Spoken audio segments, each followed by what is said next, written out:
सोमवार व्रत कथा। इस कथा के बिना अधूरा है सोमवार का व्रत। भगवान शिव पूरी करेंगे सभी इच्छाएं। सोमवार व्रत कथा। सोमवार के व्रत को लेकर मान्यता है कि इस व्रत को करने से भगवान शिव अपनी भक्तों की मुराद जल्दी पूरी करते हैं। सोमवार का दिन भगवान शिव को समर्पित है, इसलिए इस दिन भगवान शिव की पूजा और व्रत करने का महत्व और ज्यादा बढ़ जाता है। यदि आप सोमवार के व्रत करते हैं तो आपको सोमवार व्रत कथा पढ़ना बेहद जरूरी है, क्योंकि इसके बिना आपका व्रत अधूरा माना जाता है। आइए जानते हैं सोमवार व्रत कथा। साहूकार को मिला संतान प्राप्ति का वरदान।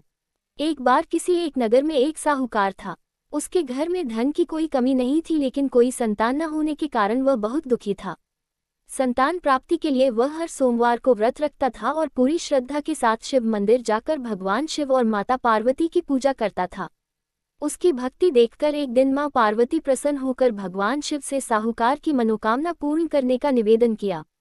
पार्वती जी के आग्रह पर भगवान शिव ने कहा कि हे पार्वती, इस संसार में हर प्राणी को उसके कर्मों का फल मिलता है और जिसके भाग्य में जो हो उसे भोगना ही पड़ता है।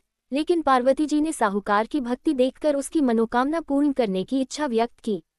माता पार्वती के आग्रह पर शिवजी ने साहूकार को पुत्र प्राप्ति का वरदान तो दिया, लेकिन उन्होंने बताया कि यह बालक 12 वर्ष तक ही जीवित रहेगा। साहूकार के पुत्र का कुछ ऐसे हुआ विवाह।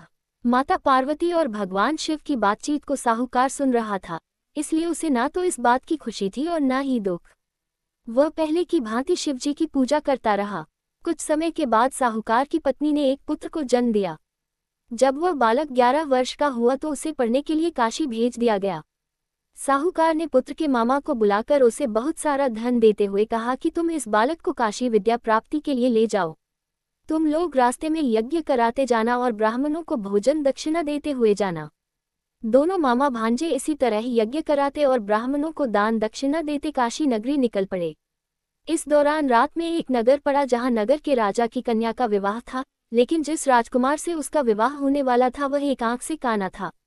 राजकुमार के पिता ने अपने पुत्र के काना होने की बात को छुपाने के लिए सोचा क्यों न उसने साहूकार के पुत्र को दूल्हा बनाकर राजकुमारी से विवाह करा दूं। विवाह के बाद इसको धन देकर विदा कर दूंगा और राजकुमारी को अपने नगर ले जाऊंगा। लड़के को दूल्हे के वस्त्र पहनाकर राजकुमारी से विवाह करा दिया गया।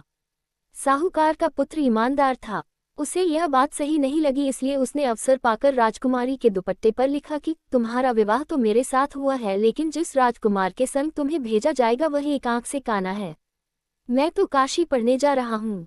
जब राजकुमारी ने चुन्नी पर लिखी बातें पढ़ी तो उसने अपने माता पिता को ये बात बताई। राजा ने अपनी पुत्री को विदा नहीं किया, फिर बारात वापस चली गई।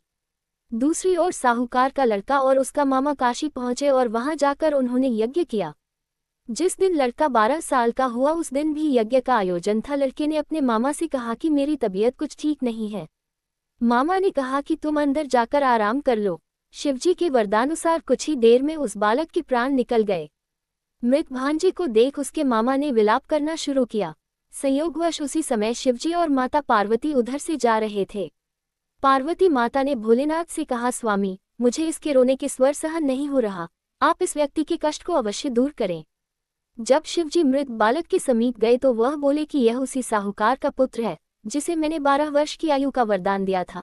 अब इसकी आयु पूरी हो चुकी है, लेकिन मातृभाव से विभोर माता पार्वती ने कहा कि हे महादेव, आप इस बालक को और आयु देने की कृपा करें, अन्यथा इसके वियोग में इसके माता पिता भी तड़प तड़प कर मर जाएंगे। माता पार्वती के पुनः आग्रह पर भगवान शिव ने उस लड़के को जीवित होने का वरदान दिया। शिवजी की कृपा से वह लड़का जीवित हो गया। शिक्षा पूरी करके लड़का मामा के साथ अपने नगर की ओर वापस चल दिया। दोनों चलते हुए उसी नगर में पहुंचे जहां उसका विवाह हुआ था। उस नगर में भी उन्होंने यज्ञ का आयोजन किया। उस लड़के के ससुर ने उसे पहचान लिया और महल में ले जाकर उसकी खातिरदारी की और अपनी पुत्री को विदा किया। इधर साहूकार और उसकी पत्नी भूखे प्यासे रहकर बेटे की प्रतीक्षा कर रहे थे। उन्होंने प्रण कर रखा था कि यदि उन्हें अपने बेटे की मृत्यु का समाचार मिला तो वह भी प्राण त्याग देंगे, परंतु अपने बेटे के जीवित होने का समाचार पाकर वह बेहद प्रसन्न हुए।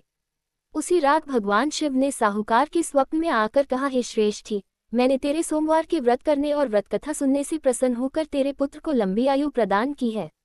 इसी प्रकार जो कोई सोमवार व्रत करता है या कथा सुनता और पढ़ता है उसके सभी दुख दूर होते हैं और सभी मनोकामनाएं पूर्ण होती हैं।